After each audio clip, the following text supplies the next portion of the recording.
Isang maliit na bata ang lumapit at sumigaw, "Kilala kita! Nasa wallet ng tatay ko ang larawan mo," na labis na ikinagulat ng mayamang lalaki.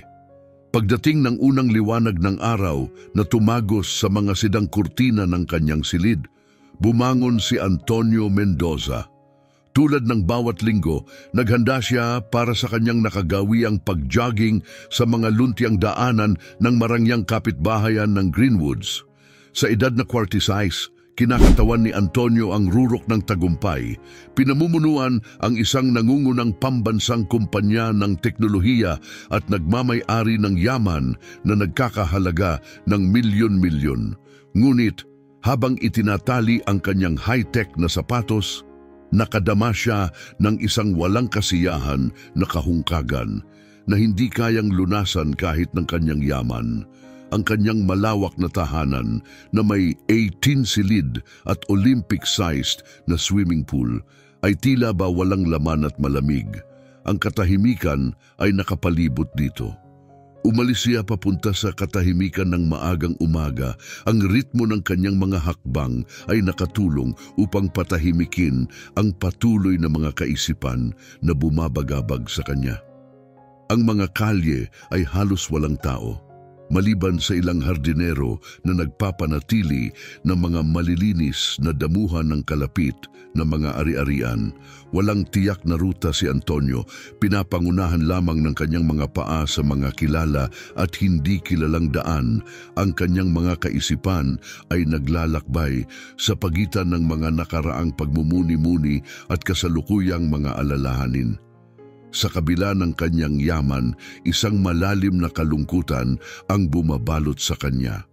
Ang kanyang pagmumuni-muni ay napakalalim, kaya't bahagya niyang narinig ang boses ng isang batang babae na nagsasabing, "Kilala kita, ang larawan mo ay nasa wallet ng aking tatay." Nagulat si Antonio at huminto. Mabilis ang tibok ng kanyang puso mula sa pagtakbo at sa hindi inaasahang pagkikita.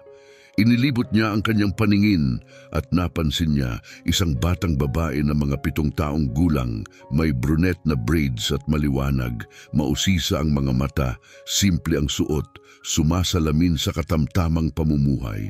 Nagtataka, ngunit naaakit, yumuko si Antonio sa kanyang antas. "Ano ang pangalan mo, Binibini?" tanong niya, nag-aalok ng isang banayad na nangiti. "Si Gloria po," sagot niya, sinusuklian ng kanyang ngiti. "May larawan ka sa wallet ng aking tatay." Ipinakita niya sa akin iyon. Isang kilabot ang dumaloy kay Antonio. Sino ang ama ng batang ito at bakit may hawak siyang larawan niya? Naghalo ang kanyang mga kaisipan sa paghahanap ng paliwanag. "At ano ang itsura ng iyong tatay, Gloria? Nasaan siya ngayon?" Dugtong ni Antonio, itinatago ang lumalalim niyang kuryosidad.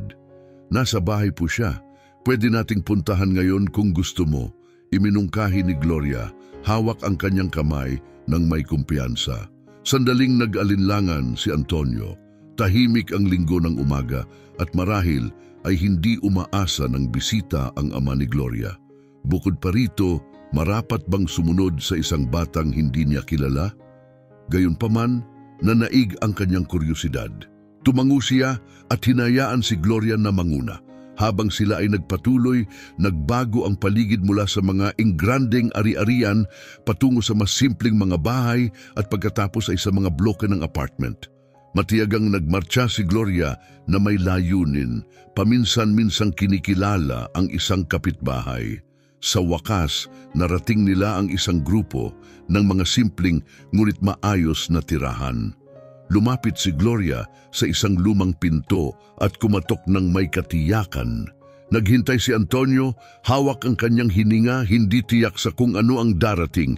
Ang pinto ay marahang bumukas at lumantad ang isang payat na lalaki na may pagod na ekspresyon at magulong balbas. Saglit na napahinto ang hininga ni Antonio sa tanawin. Agad niyang nakilala ang mga pamilyar na mata, ang natatanging panga, at ang nakalaylay na tindig. Parang hindi totoo, ngunit naroon nga siya. "Talaga bang ikaw yan?" biglang nasabi ni Antonio. Ang kanyang boses ay halo ng pagkagulat, damdamin at bahagyang pagsisisi. Lumuha ang mga mata ng lalaki habang siya ay dahan-dahang lumapit. Oo, ako nga, nauutal niyang sabi. Ako si Ronald. Nakaramdam si Gloria ng tensyon sa paligid at naibulalas niya ng walang kamuwang-muwang. Dad, kilala mo ba siya? Siya yung lalaki sa larawan. Oo, Gloria, nasabi ni Ronald. Ang kanyang boses ay puno ng emosyon. Siya ang kapatid ko. Tumingin-tingin si Gloria sa kanilang dalawa, hindi lubos maintindihan ng kanyang murang isipan ang bigat ng sitwasyon. Bakit hindi ka muna maglaro habang nakikipag-usap ako sa kanya? Mahinahong suhestyon ni Ronald, pilit pinapanatili ang kanyang katinuan. Tumango si Gloria at mabilis na bumalik sa loob ng bahay. Sandaling nanahimik ang magkapatid, tinitigan lang ang isa't isa habang binalot sila ng malalim na katahimikan. Halos isang dekada na mula nang huli silang magkita at parang may malalim na bangin na nabuo sa pagitan nila dahil sa panahon. Pasok ka, sa wakas ay anyaya ni Ronald, mas pinaglaki ang pagbubukas ng pinto. Pumasok si Antonio sa payak na tirahan at agad siyang sinapo ng alaala at emosyon. Ang di inaasahang pagkikitang muli sa kanyang kapatid ay simula ng landas tungo sa pagkukumpuni ng kanilang relasyon, pagharap sa mga hamon at paghahanap ng kapatawaran na hindi nila inaasahan. Ang sala ay maliit ngunit nakakaingganyo, pinalamutian ng mga lumang ngunit maayos na kasangkapan. Naakit ang mga mata ni Antonio sa ilang litrato ng pamilya sa pader. Isa rito ay ipinapakita si Ronald na karga ang sanggol na si Gloria.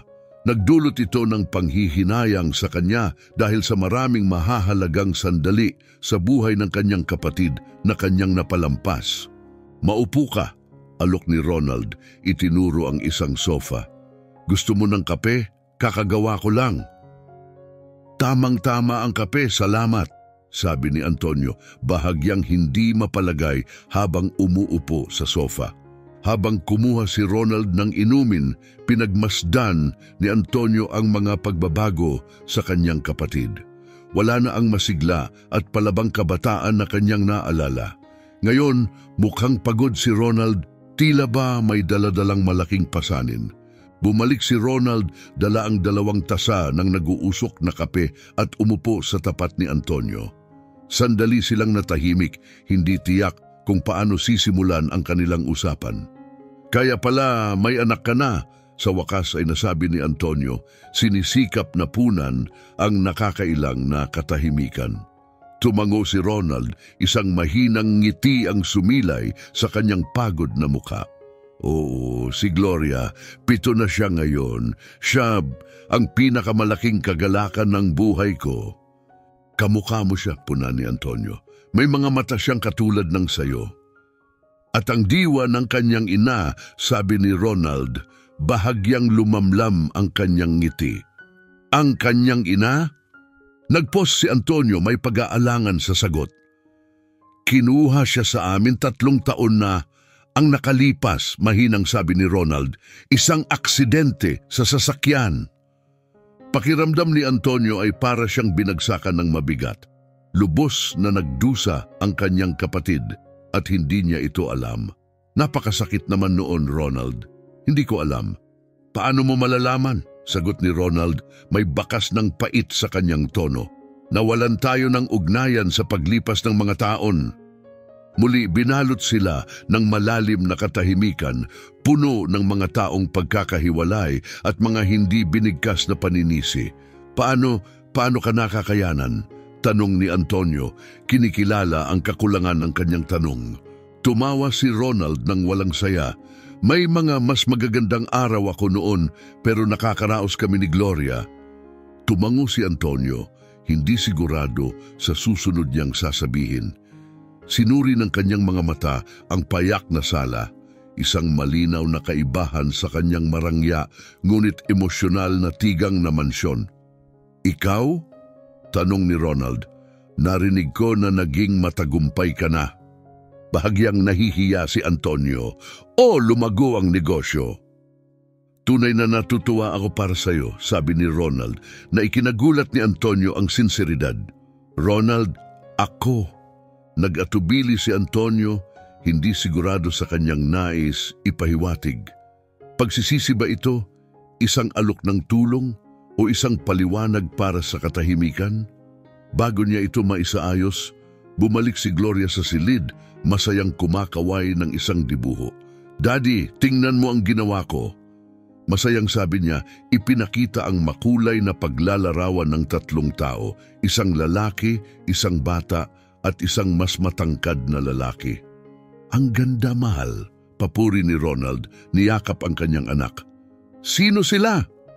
"Kami yan," sabi ni Gloria. "Ikaw, ako at si Uncle Antonio." Nagtinginan ng magkapatid, parehong nagulat sa madaling pagtanggap ni Gloria. "Gloria, mahal," mahinahong simula ni Ronald. Baka kailangan nang umalis ni Uncle Antonio. May abala siyang schedule. Pakiramdam ni Antonio ay para siyang binuhusan ng malamig na tubig, nagpapagising sa kanya mula sa pagkakalunod sa abalang buhay na puno ng mga pulong, tawag at mahahalagang desisyon. Biglang nawalan ng halaga ang mga responsibilidad na ito kumpara sa kasalukuyang sandali. "Sa totoo lang," nasabi niya, "gusto mo bang sumama sa akin sa almusal? May lugar dito na malapit na masarap ang pancakes." Halata ang excitement ni Gloria nang sabihin niya, "Oo, pakiusap, Dad, pwede ba?" Tiningnan siya ni Ronald nang may halo ng sorpresa at pag-iingat. "Hindi ako sigurado, Antonio. Ayaw namin makagambala." Mabilis na pinawi ni Antonio ang kanyang pag-aalala. "Walang abala ito. Gusto ko talagang makasama ang pamangkin ko at makahabol sa'yo." Matapos ang sandaling tensyon, pumayag si Ronald, humingi ng ilang minuto para maghanda. Mag-isa sa sala, tinitigan ni Antonio ang mga litrato ng pamilya na nagtatala ng iba't ibang yugto sa buhay ng kanyang kapatid, ang kanyang pagtatapos, kasal at pagsilang kay Gloria. Mga mahahalagang sandaling napalampas niya at isang paninindigan ang nag-umpisang mag-ugat sa kanya upang itama ang nawalang panahon. Hindi niya mababago ang nakaraan, ngunit umaasa siya sa paghubog ng hinaharap kasama ang kanyang pamilya. Nang handa na sina Ronald at Gloria, sinalubong sila ng mainit na ngiti ni Antonio habang sila'y lumabas. Masayang nagkukuwentuhan si Gloria sa pagitan nila. Ang bagong pakiramdam ng pag-asa ay tila banyaga ngunit nangangako para kay Antonio. Ang almusal ay simula lamang, ang unang hakbang patungo sa pagkukumpuni at muling pagtuklas ng mga ugnayang pampamilya na potensyal na magpapagaling sa mga lumang sugat at magtatayo ng bagong kinabukasan para sa magkapatid na Mendoza. Sa kaakit-akit na restaurant na pampamilya na puno ng amoy ng kape at ingay ng mga maagang nagigising, pinagmasdan ni Gloria ang kanyang paligid ng may kuryosidad habang si Ronald ay nakaupo ng hindi komportable sa labas ng kanyang karaniwang elemento, habang sinisimulan nila ang kanilang pagkain sa isang hindi komportabling katahimikan na pinutol lamang ng masiglang mga puna ni Gloria tungkol sa mga pancake. Sinubukan ni Antonio na gumaan ang mood. "Kaya, Gloria, ano ang gusto mong gawin?" tanong niya. "Mahilig ako mag-drawing at maglaro ng soccer. Tinuruan ako ni Dad," masigla niyang tugon. Nagulat lumingon si Antonio kay Ronald. "Naglalaro ka pa rin ng soccer?" Sumagot si Ronald ng casual na kibit ng balikat, "Paminsan-minsan.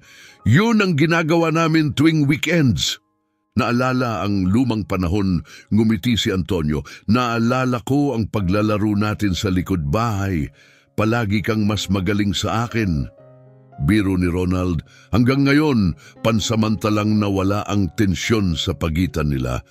Ang simpleng tanong ni Gloria ay nagdulot ng kapansin-pansing tensyon sa mesa, nagpatigas sa tindig ni Ronald habang iniwas naman ni Antonio ang kanyang mga mata. "Komplikado, anak," paliwanag ni Ronald pagkatapos ng sandaling pagpos. Ang kanyang boses ay makapal sa emosyon. "Minsan, ang mga matatanda ay nagkakamali at lumalayo sa isa't isa. Naispunan ni Antonio ang puwang, dagdag niya, pero nandito na tayo ngayon at umaasa ako kung papayagan ng iyong tatay na mas makilala pa natin ang isa't isa. Tiningnan ni Ronald ang kanyang kapatid nang may pag-aalinlangan bago dahan-dahang tumango. Maaari nating subukan. Gumaan ang kapaligiran habang nagpapatuloy ang agahan. Masiglang ibinahagi ni Gloria ang mga kwento mula sa eskwelahan at tungkol sa kanyang mga kaibigan. Nahuli ni Antonio ang kanyang sarili na nabighani sa masiglang espiritu ng kanyang pamangkin. Nakadama siya ng malalim na koneksyon sa kanya. Iginiit niyang siya ang magbayad para sa pagkain. Tinataboy ang mga pagtutol ni Ronald. Paglabas ng restaurant, hindi tiyak ang susunod na hakbang. Imungkahi ni Antonio, "Paano kung maglakad tayo sa parke? Mayroon diyan malapit dito." Ang masigasig na pagsang-ayon ni Gloria ang nag-udyok kay Ronald na tanggapin ang alok.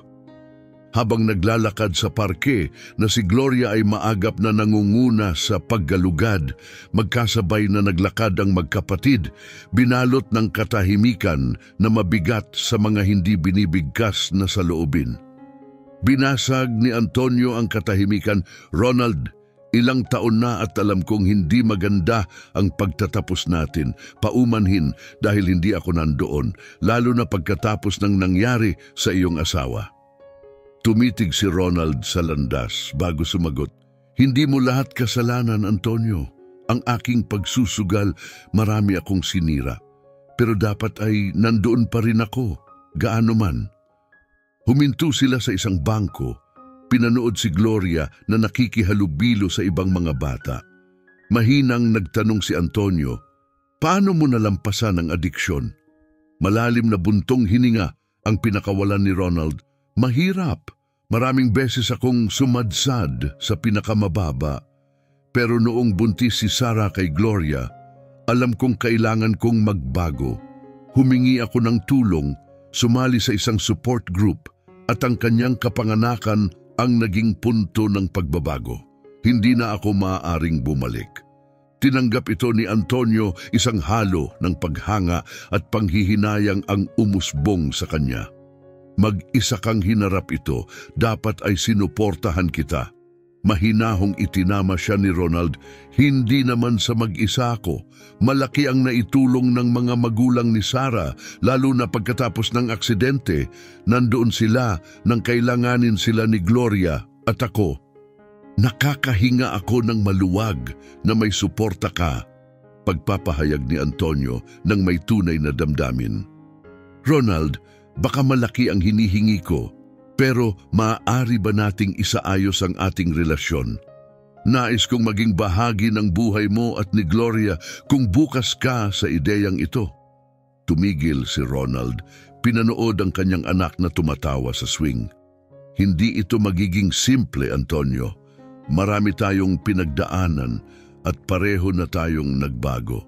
Naiintindihan ko di pagkilala ni Antonio na may tango, ngunit handa akong magsumikap, gawin ang lahat ng kinakailangan." "Bakit ngayon?" tanong ni Ronald, hinarap ang kanyang kapatid. "Ano ang nagbago?" Pagkatapos ng maalab na pause, tapat na sumagot si Antonio, "Hindi ako ganap na sigurado. Marahil ay dahil nakita ko si Gloria na pagtanto ang lahat ng aking nawala, o marahil ay napagtanto kong walang halaga ang tagumpay at kayamanan kung ikaw ay nag-iisa." Tumango si Ronald, tila naiintindihan ang damdamin ng kanyang kapatid. "Hindi ako makakapagbigay ng katiyakan," sa wakas ay sinabi niya. "Ngunit maaari nating subukan para kay Gloria kung hindi para sa atin." Nakaramdam si Antonio ng paninikip sa kanyang lalamunan. "Salamat, Ronald. Hindi kita bibiguin sa pagkakataong ito." Biglang lumapit si Gloria. Ang kanyang mukha ay puno ng sigla. "Tatay, Tio Antonio, nakita niyo ba kung gaano kataas ang swing ko?" "Nakita namin, mahal," sagot ni Ronald na may ngiti. Niyakap siya. "Ikaw ay lumilipad." "Uncle Antonio." Lumapit si Gloria sa kanya, ang mga mata ay kumikislap. "Pupunta ka ulit?" Habang hinahanap ni Antonio ang pagsang-ayon ni Ronald sa isang sulyap na sinuklian ng banayad na tango, sumagot siya, "Gusto ko yun, Gloria. Kung okay lang sa iyong dad, umaasa akong mabisita ko kayong muli." "Oo!" Masayang sigaw ni Gloria, umaapaw sa tuwa. "Sa susunod, pwede ba tayong pumunta sa bahay mo, Tio? May swimming pool ka ba? Palagi kong gusto lumangoy sa isa." Sa mahinahong tawa, sumagot si Antonio, "Oo, may pool ako at malugod kang tinatanggap na gamitin ito." Habang naglalakad pabalik sa bahay ni Ronald, nadama ni Antonio ang pagbabago sa kanyang sarili. Ang kawalan na matagal niyang nadama ay nagsisimulang mapalitan ng init ng isang pamilyang kanyang napabayaan. Nang oras na para maghiwalay, niyakap ni Antonio si Gloria at nag-atubiling niyakap din si Ronald. Maikli at bahagyang awkward ang yakap, ngunit puno ng tahimik na mga pangako.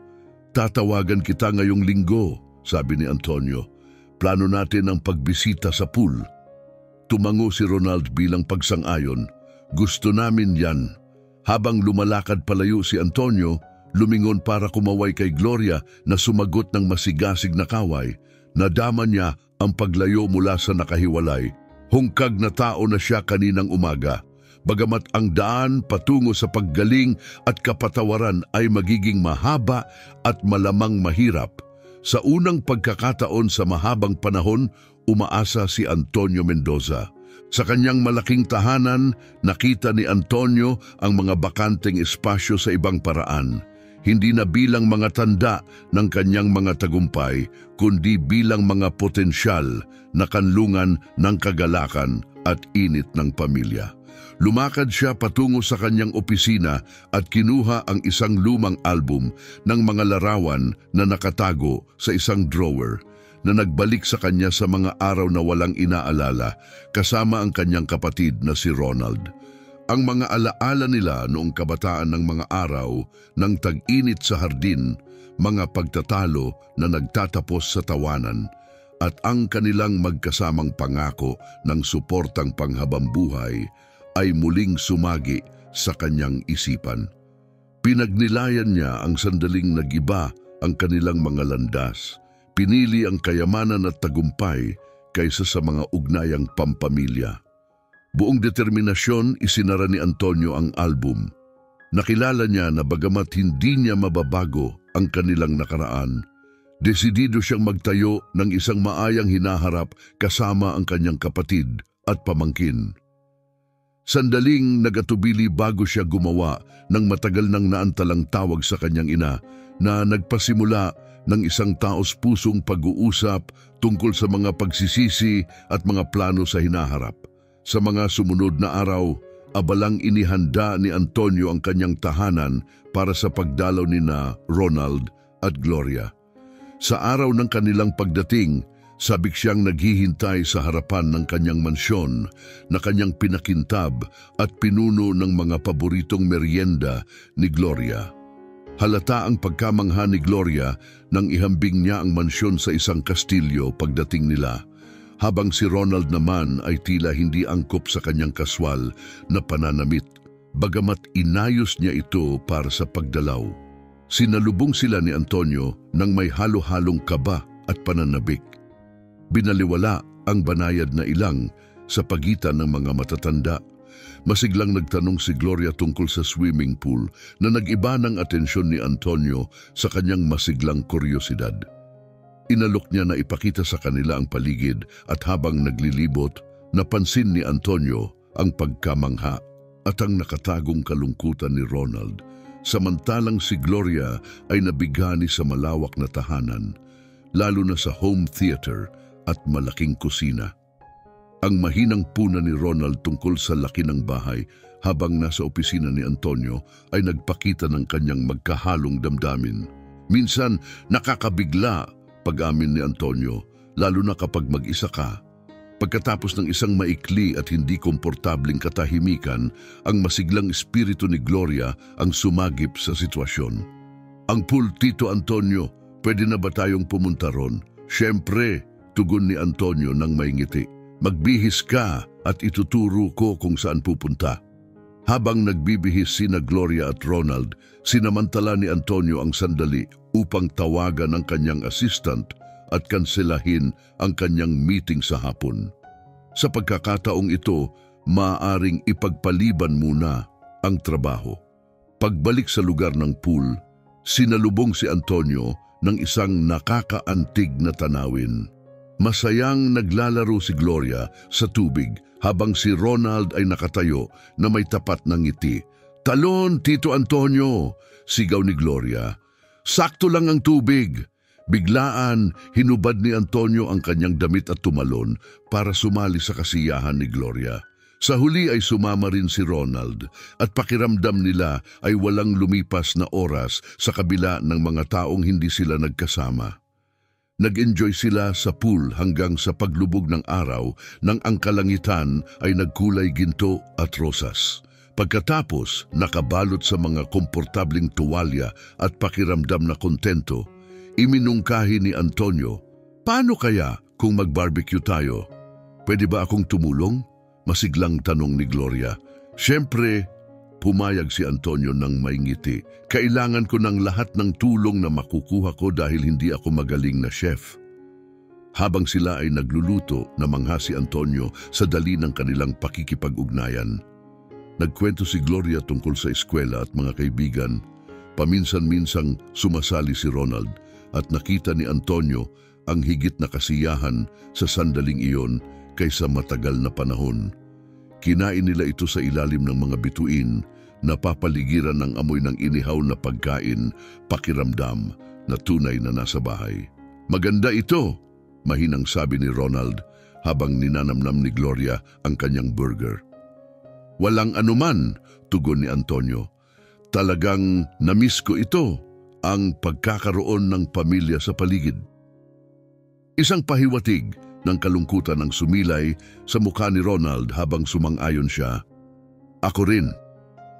Ang kanilang mapagnilay-nilay na katahimikan ay pinutol ng gabi at paminsan-minsang papuri ni Gloria sa pagkain.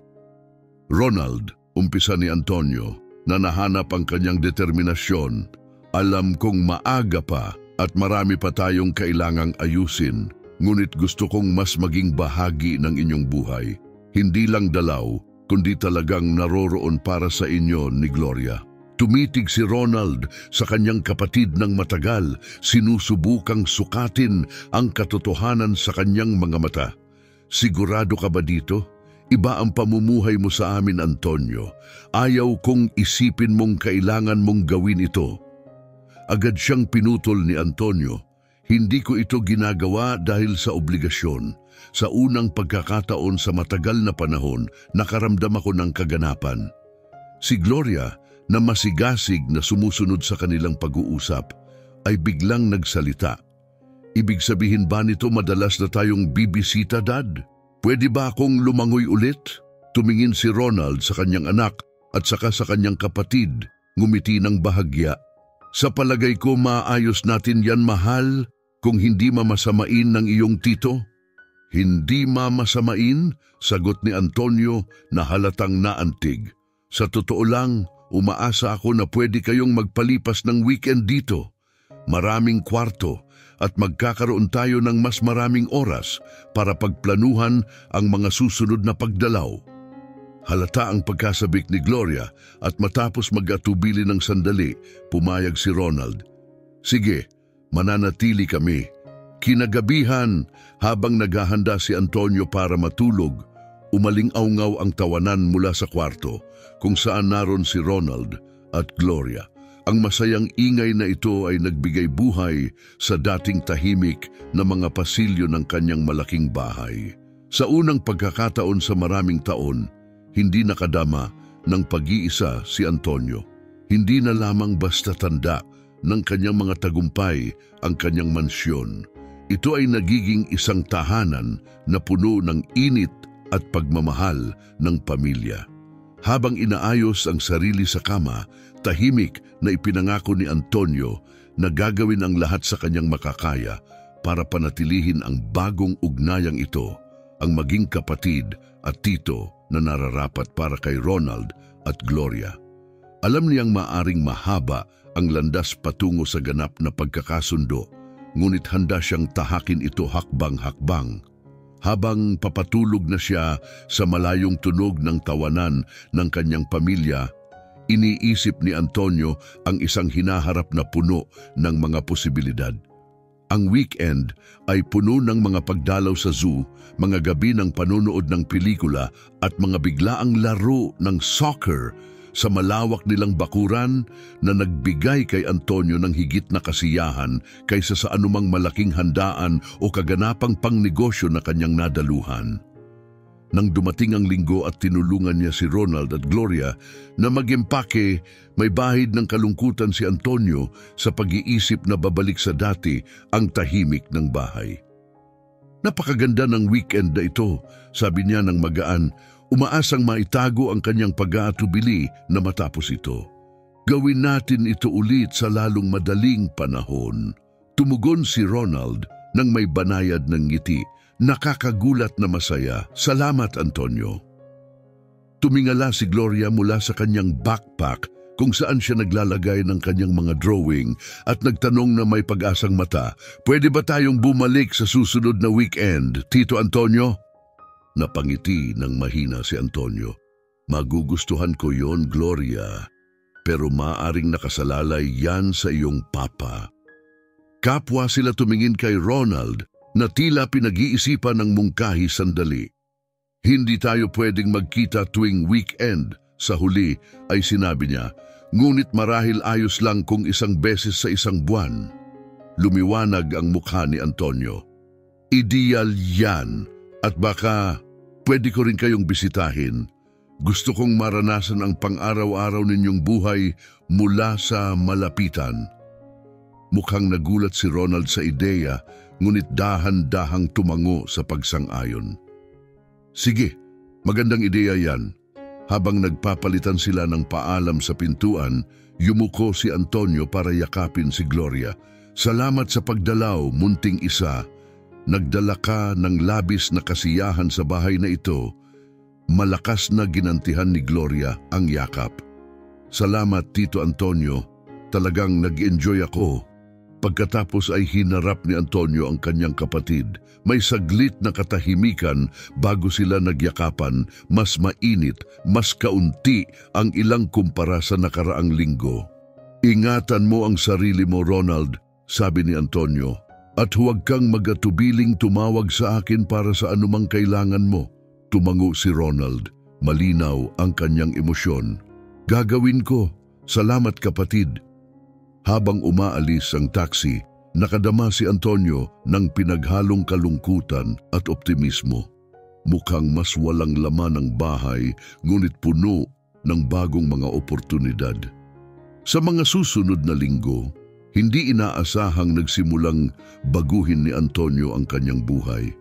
Nagbigay siya ng higit na responsibilidad sa trabaho upang maging maluwag ang kanyang mga weekend at nagsimulang umuwi ng mas maaga sa loob ng linggo sa pagkamangha ng kanyang mga kasamahan. Isang Miyerkules ng hapon, nagmaneho si Antonio sa lugar ni Ronald matapos kumpirmahin ang kanyang pagbisita. Habang nakaparada sa labas ng payak na tirahan, nakadama siya ng kaba at kasabikan. Si Gloria ang unang sumalubong sa kanya, tumatakbo papunta sa kanyang mga bisig. "Tito Antonio, nandito ka na." Tinangay siya ni Antonio, tumatawa. "Nangako ako, di ba?" Sinalubong siya ni Ronald sa pintuan, pagod ngunit ngumingiti ng tunay. "Hi Antonio, magandang nandito ka." Sa loob, sinipat ni Antonio ang paligid ng may bagong mata. Ang maliit na sala ay pinalamutian ng mga larawan at mga artwork ni Gloria. Ang simpleng kusina ay buhay sa amoy ng masarap na nilagang karne. "Sana ayos lang sa iyo ang nilaga," sabi ni Ronald, medyo nahihiya. "Wala itong anumang espesyal, pero ang bango nito," agad na sagot ni Antonio ng tapat. "Mas masarap pa sa anumang magarbong restaurant, walang duda." Sa pagkain, binigyan ni Antonio ng malalim na pansin ang pagbabahagi ni Gloria tungkol sa kanyang araw sa eskwela at ang pagtalakay ni Ronald sa kanyang trabaho. Napagtanto niya na bagamat may pinansyal silang limitasyon, ang pagmamahal at init na nararamdaman sa kanilang tahanan ay wala sa kanyang marangyang residensya. Pagkatapos kumain, habang abala si Gloria sa kanyang mga takdang aralin, nagtungo si Antonio at Ronald sa munting hardin at nagkape. Sinimulan ni Antonio ang isang sensitibong usapan. "Ronald," anya habang humuhugot ng tapang, "naiisip ko ang mag-alok ng tulong pinansyal. Hindi na kailangan pero..." Bahagyang nanigas si Ronald. "Antonio, hindi yan kailangan. Nakakaraos naman kami." Agad sumagot si Antonio, "Naiintindihan ko at ayaw kong ikagalit mo. Gusto ko lang naman na magamit ang aking mga mapagkukunan sa makabuluhang paraan, marahil para sa pag-aaral ni Gloria o kahit sa bagong bahay kung gusto mo." Nagpos si Ronald, nakatitig sa kanyang kape. "Salamat sa alok, Antonio. Pinahahalagahan ko talaga.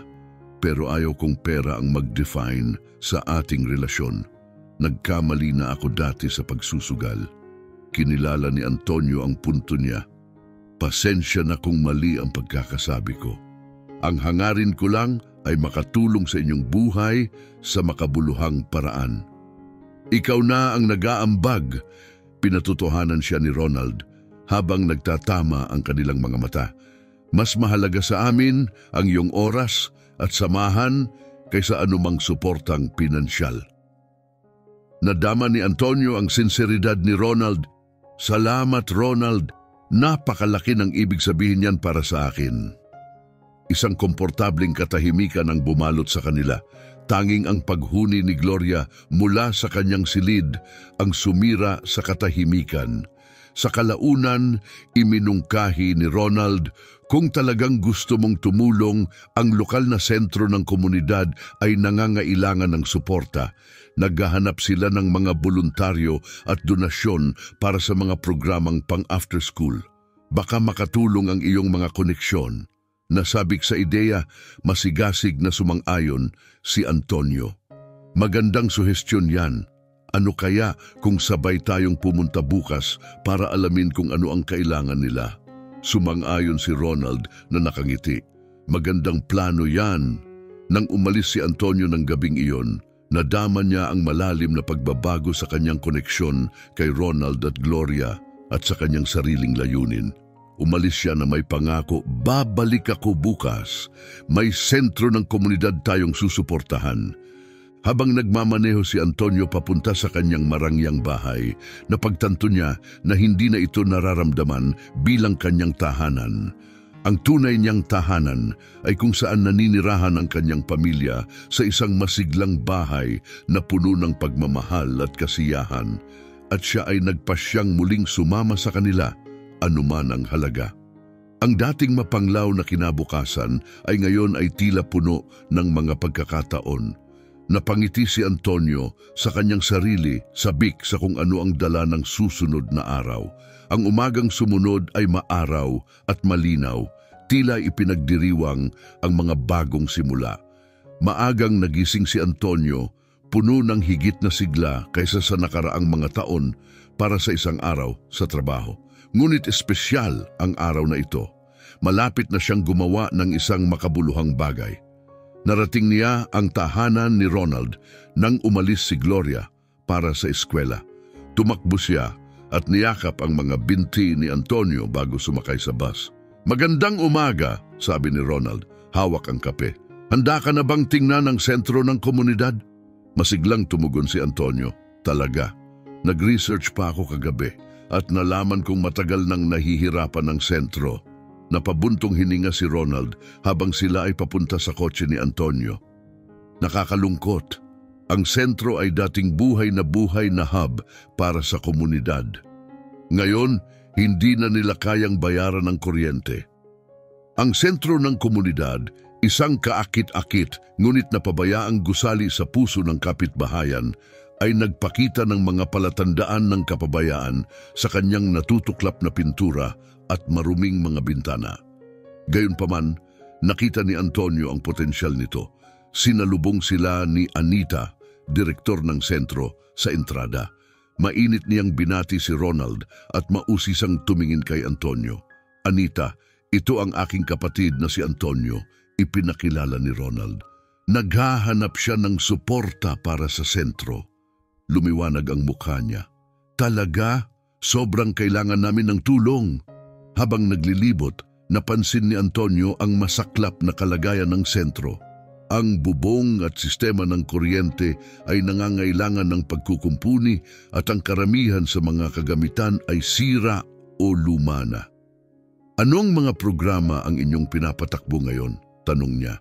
Ipinaliwanag ni Anita, dati kaming nag-aalok ng iba't ibang programa tulad ng mga klase sa sining, pagtuturo at book club para sa mga senior.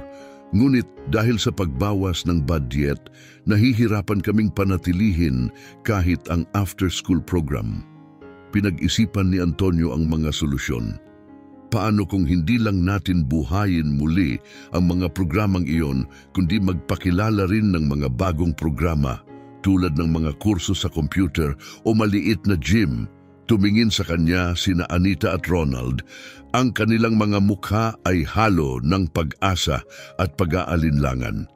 Sinabi ni Anita, magiging katuparan ng pangarap ito, ngunit nagatubili siya. Pero paano? Ngumiti si Antonio. May kilala akong ilang tao na maaaring sumuporta sa isang inisyatibo ng corporate social responsibility at handa akong magbigay ng malaking personal na halaga. Higit pa doon, gusto kong lumahok, tumulong sa pag-set up, mangalap ng mga voluntaryo. Nakita ni Ronald ang kanyang kapatid sa isang bagong liwanag. Puno ng respeto at pagmamalaki, sabay sabi, kasama mo ako dito. Kaya kong asikasuhin ang mga pagkukumpuni at tiyak maraming lokal ang tutulong din. Halos maiyak sa tuwa si Anita na uutal. Nawawalan ako ng salita. Ito'y magiging makabagong bagay. Inilahad ni Antonio ang kanyang kamay, kung ganon, magsimula na tayo. Ang mga sumunod na araw at linggo ay puno ng aktibidad. Ginamit ni Antonio ang kanyang mga kontak para makalikom ng mga donasyon mula sa mga kalapit na negosyo, habang pinamunuan ni Ronald ang mga lokal na voluntaryo para sa mga pagkukumpuni. Nakakagulat na tagpuan ni Antonio na nag-i-enjoy siya sa trabahong pangkamay. Nagpipinta at nagkukumpuni kasama ang mga residente. Sa hapon, nagplano siya kasama si Anita at ang mga voluntaryo tungkol sa mga bagong inisyatibo at ang paglulunsad nito. Madalas ding bumisita si Gloria sa sentro, sabik na tumulong saan man kinakailangan. Mapagmataas na pinanood ni Antonio habang inaayos ng kanyang pamangkin ang mga libro sa silid-aklatan at tinutulungan ng mga mas batang-bata sa kanilang takdang aralin. Isang Sabado habang nagpapahinga mula sa pagpipinta ng isang silid-aralan, tumingin si Ronald kay Antonio at ngumiti. Hindi ko akalain na makikita-kita sa ganitong paraan. Mausisa, pinunasan ni Antonio ang isang guhit ng pintura sa kanyang mukha at nagtanong, paano? Simpleng sagot ni Ronald, masaya, tunay na masaya. Sa pagmuni-muni sa mga salitang ito, kinilala ni Antonio, tama ka, ilang taon na simula nang maramdaman kong ganito kabuti. Tama ito. Tumango si Ronald, inilagay ang suportang kamay sa balikat ni Antonio, ipinagmamalaki kita. Napakalaki ng iyong pagbabago. Naiiyak, tumugon si Antonio, salamat Ronald. Hindi ito magiging posible nang wala kayo ni Gloria. Ipinakita ninyo sa akin kung ano ang tunay na mahalaga. Nagbahagi ang magkapatid ng tahimik na sandali, napapalibutan ng mga tunog ng kasiyahan at kasipagan. Sa wakas, matapos ang mga buwan ng pagsisikap at dedikasyon, dumating ang muling pagbubukas ng sentro ng komunidad. Ang dating gusaling sira-sira ay ngayon ay kumikinang na may bagong pintura at kumikislap na mga bintana. Mga makukulay na banner ang nagpahayag ng mga bagong programa at isang masiglang karamihan ang nagtipon para sa seremonya ng pagbubukas. Sina Antonio, Ronald at Gloria Kasama si Anita ay nakasuot ng mga t-shirt ng sentro ng komunidad, handa ng ipagdiwang. Habang nagbigay si Anita ng taos-pusong pasasalamat na talumpati, sinulyapan ni Antonio ang eksena, labis na naantig sa kanilang sama-samang mga nakamit. Napansin niya ang mga pamilyang nagkakamustahan, mga matatandang masiglang nag-uusap at mga batang masiglang naglalaro. Ang kapaligiran ay puno ng pag-asa at bagong sigla sa komunidad. Nang dumating ang kanyang pagkakataon na magsalita sa harap ng karamihan, lumapit si Antonio sa mikropono. Ang kanyang kilos ay mapagpakumbaba. Nandito ako hindi bilang isang tagapagbigay o bayani, ang kanyang simula. Ako'y naririto bilang isang kasapi ng komunidad. Ang sentrong ito ay patunay ng ating kolektibong potensyal kapag tayo'y nagkakaisa at tunay na nagmamalasakit sa isa't isa. Ito'y nagturo sa akin ng mahahalagang aral, higit pa sa aking maibabahagi, at binago nito ang aking pagtingin sa yaman na ipinapakita na hindi ito tungkol sa balanse sa iyong bangko. Tumingin si Antonio kina Ronald at Gloria nang umingiti sa kanya ng may pagmamalaki. Ipinagpatuloy niya, ang aking pamilya ang nagdala sa akin dito at kayong lahat ay naging bahagi ng aking pinalawak na pamilya. Ako'y labis na nagpapasalamat na maging bahagi ng isang bagay na napakahalaga. Ang mainit na palakpakan ng karamihan ay pumuno kay Antonio ng di maipaliwanag na kasiyahan na nagpapahiwatig hindi ng wakas, kundi ng simula ng isang kabanata na may layunin sa kanyang buhay. Tumawa si Ronald. Halika na, kapatid. Alam kong mayroon pang iba, hindi ba? Huminga ng malalim si Antonio, ang kanyang mga labi ay kumurba sa isang mahiyain na ngiti. Marahil, iba ito sa lahat ng relasyong napasukan ko. Si Anita ay kahanga-hanga, ang kanyang empatya, ang kanyang katatagan. Siya ang nag-uudyok sa akin araw-araw. Natuwa ako para sa iyo, tugon ni Ronald habang inilalagay ang kanyang kamay sa balikat ng kanyang kapatid. Nararapat mo ang kaligayahang ito. Habang lumulubog ang araw sa tanawin ng lungsod, pinagnilayan ni Antonio ang malalim na pagbabago sa kanyang buhay sa maikling panahon. Noon ay isang nag-iisa at makasariling ehekutibo. Siya ay naging isang lalaking pinapatakbo ng layunin, napalilibutan ng mga mahal sa buhay at nasa gilid ng isang makabuluhang bagong relasyon. Alam mo, sabi ni Antonio, habang tinitingnan ng kanyang kapatid, sa tingin ko ay masaya ako, higit pa sa mga nakaraang taon. Nagpalitan ng ngiti ang magkapatid, mas malalim kaysa dati ang kanilang koneksyon.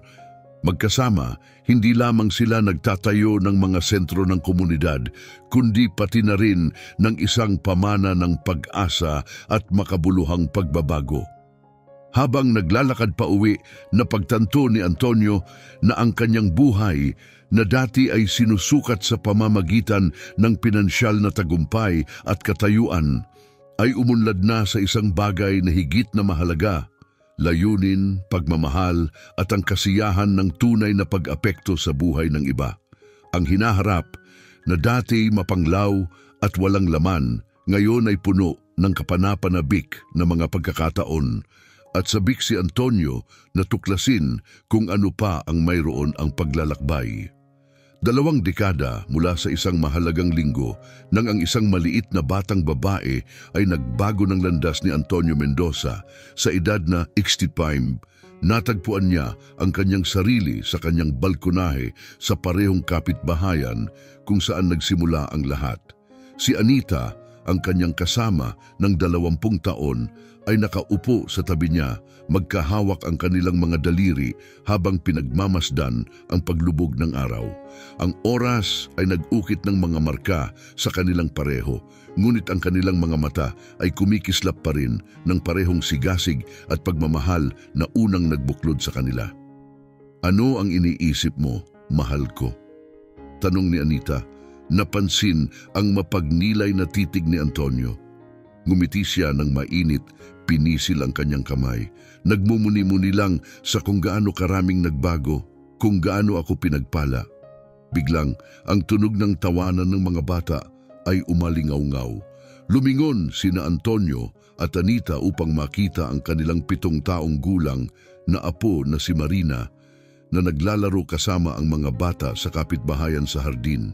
Si Marina, anak ni Gloria na ngayon, ang namamahala sa pundasyon na itinatag ni na Antonio at Anita mga taon na ang nakalilipas ay pinalaki na may parehong diwa ng empatiya at paglilingkod na niyakap ng kanyang mga magulang at mga tiyuhin. Si Gloria ay ikinasal kay Raul, isang guro na nakilala niya sa isa sa mga sentro ng komunidad. Si Ronald, na ang buhok ay naging kulay abo ngunit ang ngiti ay kasing imbita pa rin, ay lumabas na may dalang tray ng limonada. Mga bata, tawag niya. Oras na para sa pampalamig. Mabilis na tumakbo ang mga bata patungo sa kanya. Ang kanilang tawanan ay halo sa mga salita ng pasasalamat habang tinatanggap ang kanilang mga baso. Si Marina, ang kanyang mga pisngi, ay pulang-pula mula sa paglalaro, lumapit sa balkonahe. Lolo, siya ay nagsimula, nakatingin kay Antonio na may malalaking mausisang mga mata. Pwede mo bang ikwento ulit yung kwento?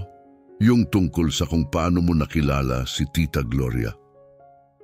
Tumawa si Antonio. Itinaas ang kanyang apo sa kanyang kandungan. Ulit? Hindi ba madalas mo nang narinig? Ngunit paborito ko iyon. Pagmamakaawa ni Marina. Pakiusap, Lolo. Tumingin si Antonio kina Anita at Ronald na nagbigay ng mga ngiti ng pagsang-ayon at sinimulang ikwento muli ang buhay binagong kwento ng batang babae na nakakilala sa kanya sa kalye at nagdala sa kanya pabalik sa kanyang pamilya. Habang ikinukwento niya, namangha si Antonio sa bilog na kalikasan ng buhay. Narito siya ibinabahagi sa kanyang apo ang isang kwento na nagsimula sa isang batang babae na katulad niya, ang batang babae na nagpasimula ng maraming kagalakan. At kaya, mahal kong Marina, tinapos ni Antonio, natanto ko na ang tunay na kayamanan ay hindi matatagpuan sa yaman o mga pag-aari, kundi sa pagmamahal ng ating mga tao at ang epekto natin sa iba. Mahigpit na niyakap siya ni Marina. Mahal kita, Lolo. Gusto kong maging katulad mo at ni Lola Anita paglaki ko. Tumulong sa iba. Napuno ng pagmamalaki at emosyon ang puso ni Antonio. At magagawa mo yan, mahal ko. Malaki ang puso mo katulad ng iyong nanay. Biglang dumating sina Gloria at Raul, nagbahagi ng mga mainit na yakap sa lahat. Si Gloria, na may suot pa rin ang maliwanag na ngiti ng kanyang kabataan, ay umupo sa tabi ng kanyang tiyuhin. Kumakata na naman ng mga kwento, Tito Antonio. Biro niya na may nakakaalam ng ngiti. Hindi nagsasawa ang iyong anak, tugon ni Antonio, tumatawa. Paalala siya sa akin ng isang maliit na batang babae na kilala ko noon. Hinawakan ni Gloria ang kamay ng kanyang tiyuhin.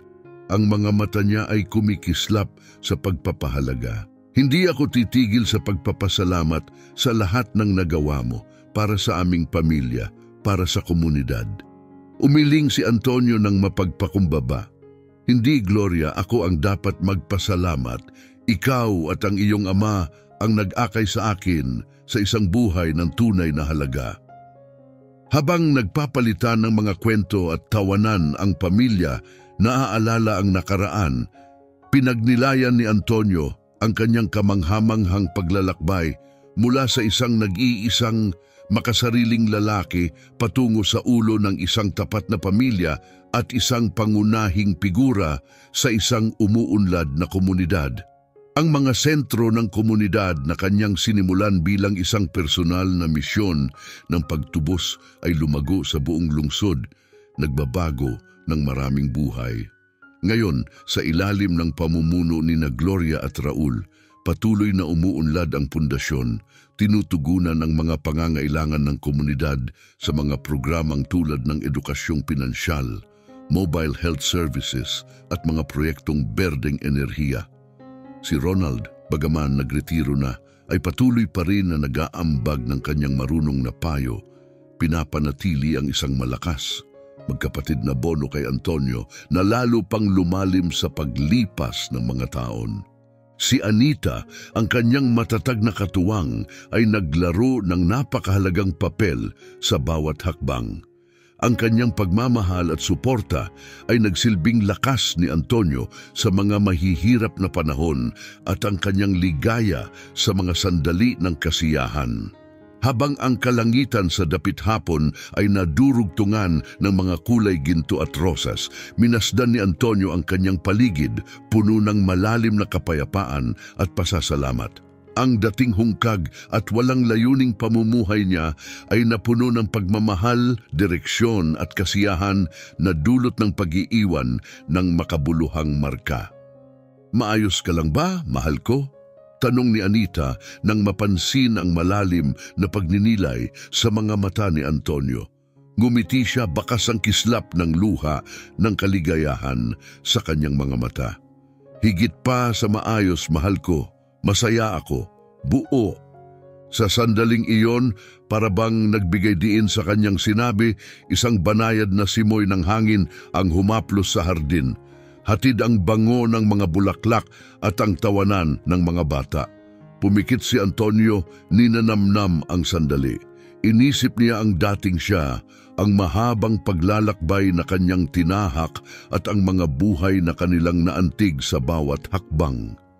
Naalala niya si Gloria, ang batang ang simpleng tanong ang nagpasimula ng lahat, at si Marina na ngayoy nagpapatuloy sa pamana ng pagmamahal at paglilingkod. Lubos siyang naniniwala na ito ang tunay na kahulugan ng kayamanan. Hindi ito tungkol sa milyon sa kanyang bangko, ni sa mga parangal o kapangyarihan na minsan niyang tinaglay. Ang tunay na kayamanan ay narito mismo sa sandaling ito, ang pagmamahal ng kanyang pamilya, ang pasasalamat ng kanyang komunidad, at ang kasiyahan ng isang buhay na may kabuluhan. Si Antonio Mendoza, minsan isang nag-iisang milyonaryo, ay natagpuan ang yaman na higit pa sa anumang material na bagay. Natagpuan niya ang pagmamahal, isang layunin, at ang kasiyahan na dulot ng pagiging mapagbigay, at sa pamamagitan nito, nadiskubre niya ang tunay na kayamanan ng kaluluwa. Habang tahimik na bumaba ang dilim sa komunidad, magkasama ang pamilya Mendoza sa beranda, nagbabahaginan ng kwento, tawanan at pagmamahalan. At si Antonio, yakap ng init ng kanyang mga mahal sa buhay at ang di mabilang na epekto ng kanyang mga ginawa, ay alam niyang namuhay siya ng tunay na mayaman. Ito ang kanyang masayang konklusyon, ngunit isa rin itong panibagong simula. Dahil ang habag at malasakit na kanilang itinanim ay patuloy na yayabong, magbibigay buhay at magbabago ng mundo kahit na sila'y lumisan na. Kaya't natapos ang kwento ni Antonio Mendoza, ang milyonaryong nakatagpo ng tunay na kayamanan, ngunit ang kanyang pamana, ang bunga ng kanyang pagbabago, at ang pagmamahal na kanyang ipinamalas ay magpapatuloy sa mga puso ng lahat ng kanyang naabot.